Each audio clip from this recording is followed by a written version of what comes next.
Let's dig deeper with Behnam Ben Taleblu, Senior Director of the Iran Program and Senior Fellow with the Foundation for Defense of Democracies. Thank you so much for being with me. How are you doing?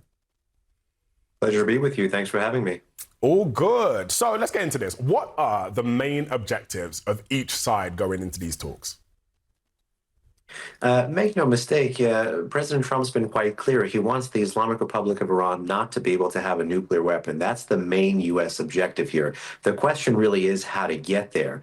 There's the option of resurrecting what he left, which was the 2015 Obama-era nuclear deal, which was more limited and shorter in time span and less intrusive than he himself had critiqued in 2017 and 2018.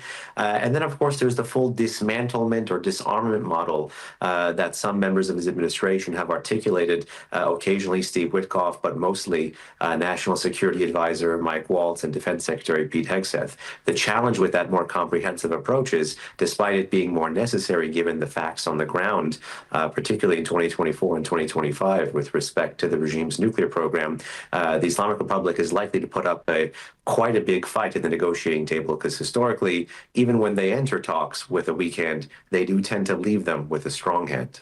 All right. The US is pushing ahead without European involvement. What difference will that make? Will things be as effective?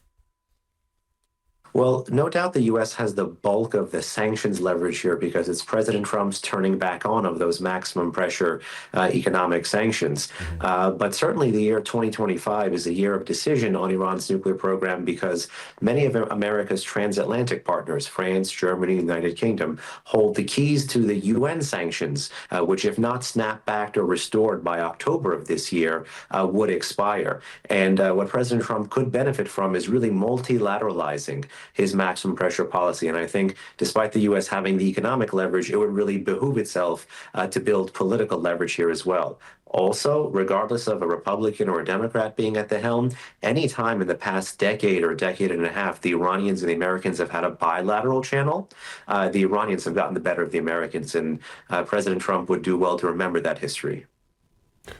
Experts involved in previous negotiations have recently been quoted saying that Steve Witkoff is out of his depth in trying to secure a deal with Tehran. Why would they think that? Well, it's really unclear besides a political motive as to why, but one can only guess because of a background, not coming from a nuclear background or perhaps having more of a business or real estate background. But we don't know, more importantly, the paradigm or the framework the U.S. offered last week in Oman and this week in Rome. And until we really have insight into that paradigm or framework, we have to take, unfortunately, some of the flip-flopping comments from members of the administration at face value. Now, make no mistake, you can flip-flop towards a totally logical endpoint or logical destination. You'll simply make it harder for yourself to get there. And given that this is a tough task or tall order to denuclearize the Islamic Republic and prevent a regime which has sunk this much money and time into this program, no own goals are ideal.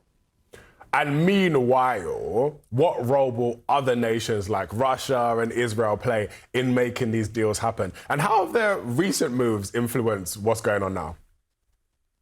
Well, there's a couple of actors I think that are worth pointing out that are not America and that are not Iran. One are the Omanis, who have mediated the talks directly and indirectly last week and will do so again this week in Rome. The second, of course, Israel, which just recently it was reported that President Trump told the Israelis to stand down on a potential military operation against Iran's nuclear program. If Trump actually coordinates in terms of messaging and deterrence with the Israelis, he can leverage the potential Israeli hammer to get a much bigger, broader, better deal, one that he potentially himself had said he desired.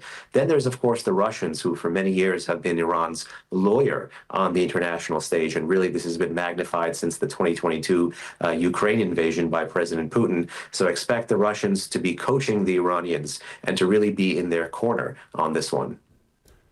Right. And then, if negotiations fail, what next for each side, do you think? Well, it really depends what we mean by fail. I, for one, think that a bad deal that sets the U.S. backwards would constitute a failure as well. So this depends a great deal on how you see things politically and from a policy perspective with respect to the Islamic Republic of Iran. But pushing away from the table, some would say that to capitalize on the regime's weakness in Tehran and go for military strikes. Others would say to really ratchet up that sanctions pressure and force the regime either to make a mistake or actually force the regime to be negotiating with itself to have to stop the increasing sanctions pressure. Okay, well, let's see what happens. For now, I appreciate you joining us, Behnam Ben Taleblu. Thank you so much. Thank you.